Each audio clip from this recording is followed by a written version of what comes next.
Assalamualaikum warahmatullahi taala wabarakatuh. Perkenalkan, nama saya Emil Zivardani Rizal, kelas 11 MIPA 5, absen 21.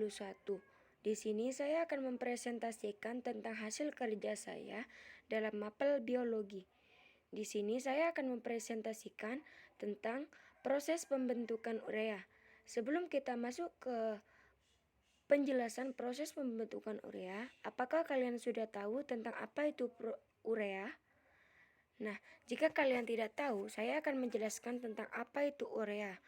Urea adalah salah satu senyawa yang mudah larut dalam air.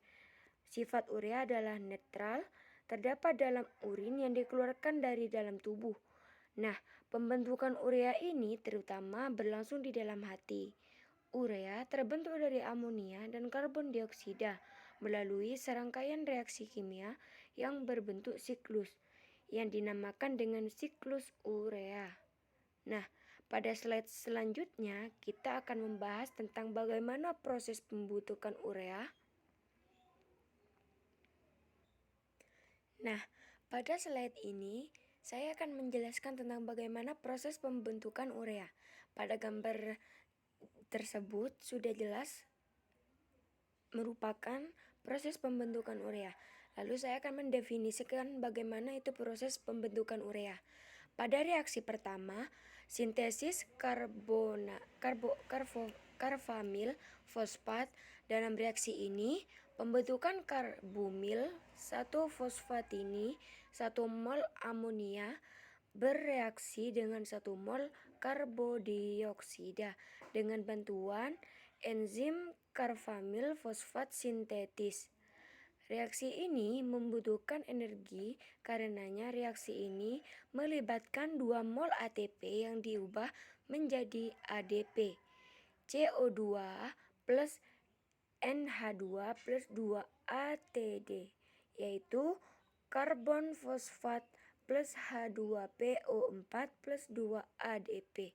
Reaksi kedua yaitu pembentukan sinkolim. Dalam reaksi ini, bagian karbamil bergabung dengan ot-nitil dan memisahkan gugus fosfat. Sebagai katalis, pembentukan sintrulin adalah transkarbamiase yang terdapat pada bagian mitokondria sel hati. Nah, prosesnya bisa kalian lihat pada nomor kedua.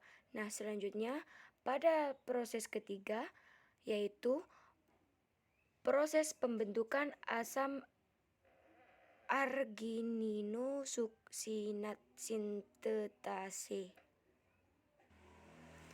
Dalam proses ini, sintrulin bereaksi dengan asam aspartate membentuk asam arginisuksinasi. Reaksi ini berlangsung dengan bantuan enzim arginisuksinat. Dalam reaksi tersebut, ATP merupakan sumber energi dengan jalan melepaskan gugus fosfat dan berubah menjadi ATP. Nah, kemudian kita masuk ke reaksi keempat pada nomor 4, yaitu penguraian asam argini masuk sinat. Dalam reaksi ini, asam argini nesuksinat anglucium menjadi diginine dan asam fumerat. Reaksi ini berlangsung dengan bantuan enzim argininesuksinase dan enzim yang terdapat dalam hati dan ginjal. Nah, kita masuk ke dalam reaksi kelima, yaitu penguraian argini. Reaksi ini merupakan reaksi terakhir, yaitu melengkapi tahap reaksi pada siklus urea.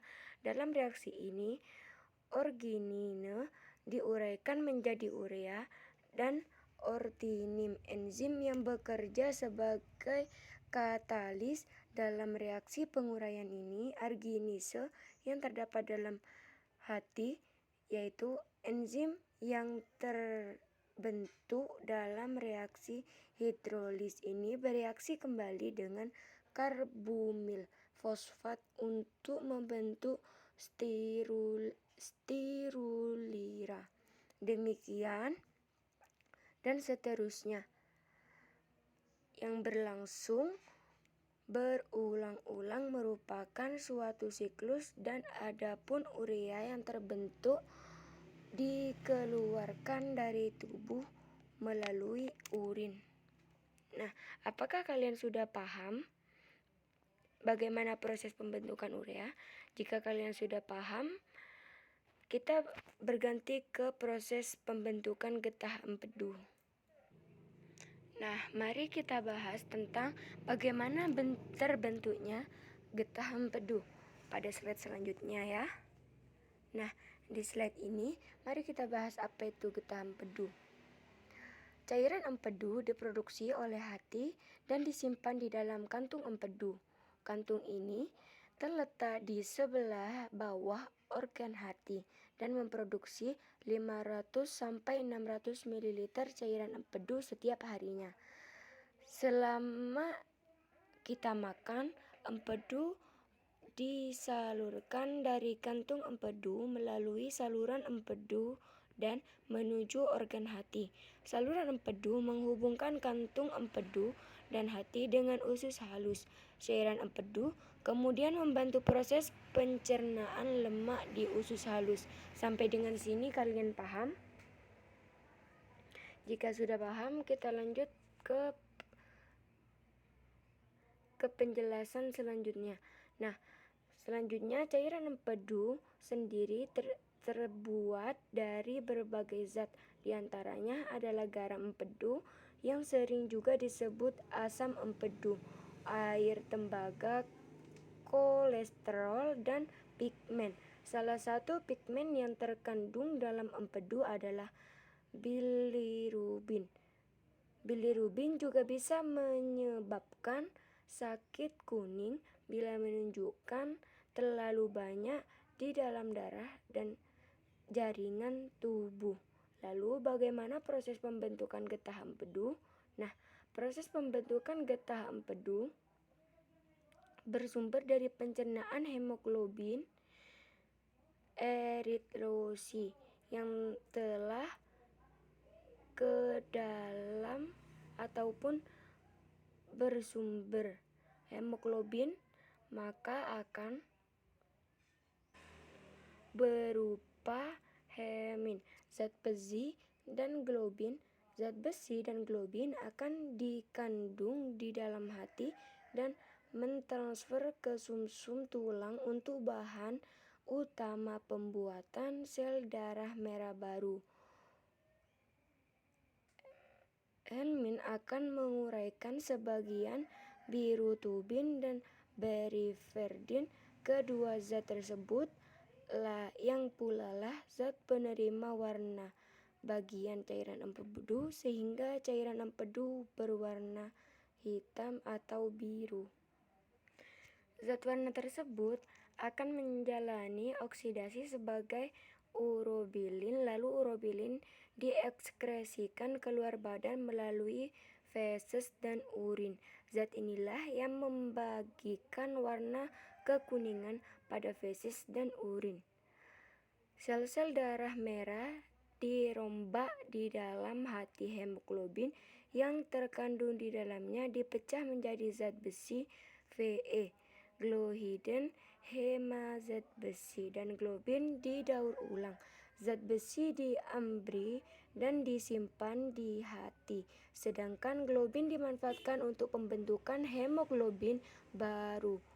Heme dirombak menjadi bilirubin dan bilirubin yang berwarna hijau kebiruan. Bilirubin dioksidasi menjadi urobilin yang mewarnai feses dan urin kekuningan, sedangkan briferdin sebagai pembentuk zat warna empedu yang kemudian disalurkan ke kantong empedu. Nah, sekian penjelasan tentang proses pembentukan getah empedu. Kurang lebihnya mohon maaf. Wassalamualaikum warahmatullahi taala wabarakatuh.